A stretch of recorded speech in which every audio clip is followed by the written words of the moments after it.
dah keluar. Apa tu? Okay guys, inilah dia Biolomix, mesin baru cold press juice.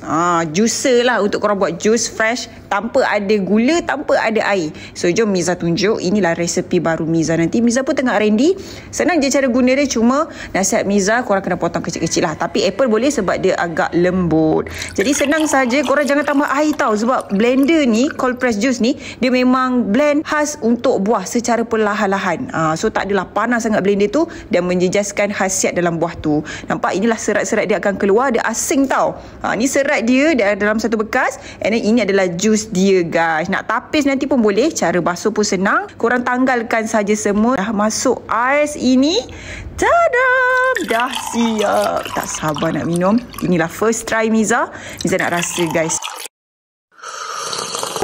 Sedap gila. Korang dapatkan sekarang guys.